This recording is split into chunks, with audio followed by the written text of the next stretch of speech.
Cantinho da disciplina, palmada e bronca. Por que a punição não funciona?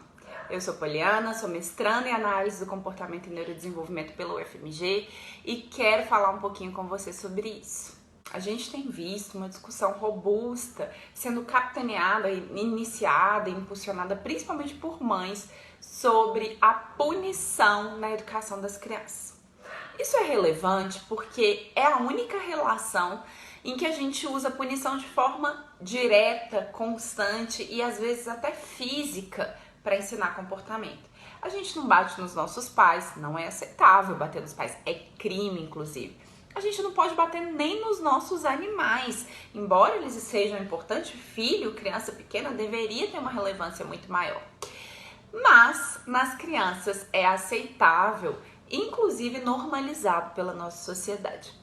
Embora exista uma discussão afetiva que é muito importante para ser feita, eu quero trazer a perspectiva da ciência do comportamento. Por que que punir não funciona? Primeiro, porque a punição não ensina comportamento nenhum.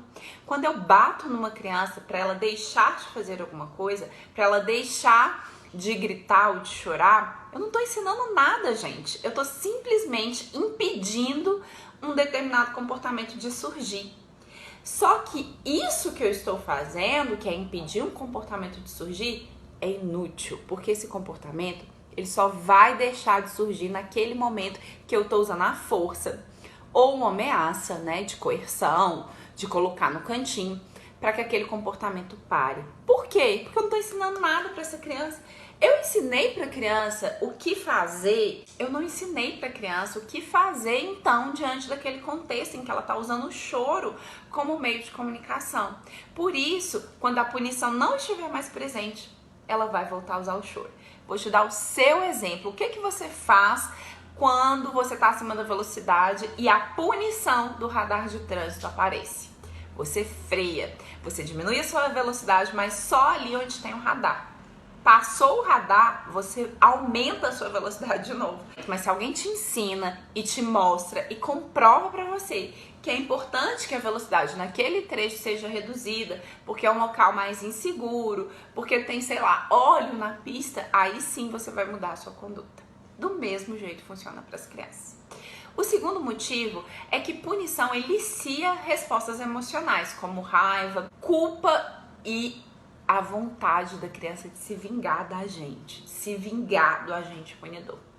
Isso, gente, não é campo de aprendizagem comportamental. Não tem como aprender nada quando a gente está ebulindo sentimentos e esses sentimentos são negativos e são muito intensos.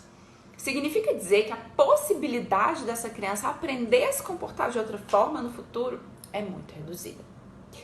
Outro problema da punição, ela gera uma coisa que a gente chama de generalização do agente punidor. Então, você que está ali punindo um comportamento de uma criança, essa criança não vai ter só o comportamento punido, ela vai ter a própria relação com você punida. Ela vai diminuir o vínculo com o cuidador, ela vai ter o vínculo prejudicado.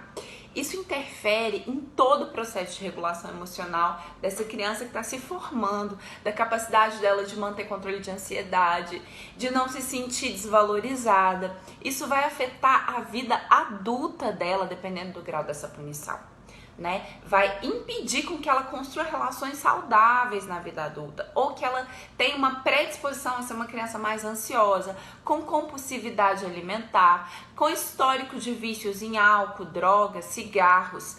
Então a gente vê que a punição não resolve, nem dentro do contexto familiar, nem dentro do contexto escolar. Aliás, em contexto nenhum. A gente pode pensar na punição penal.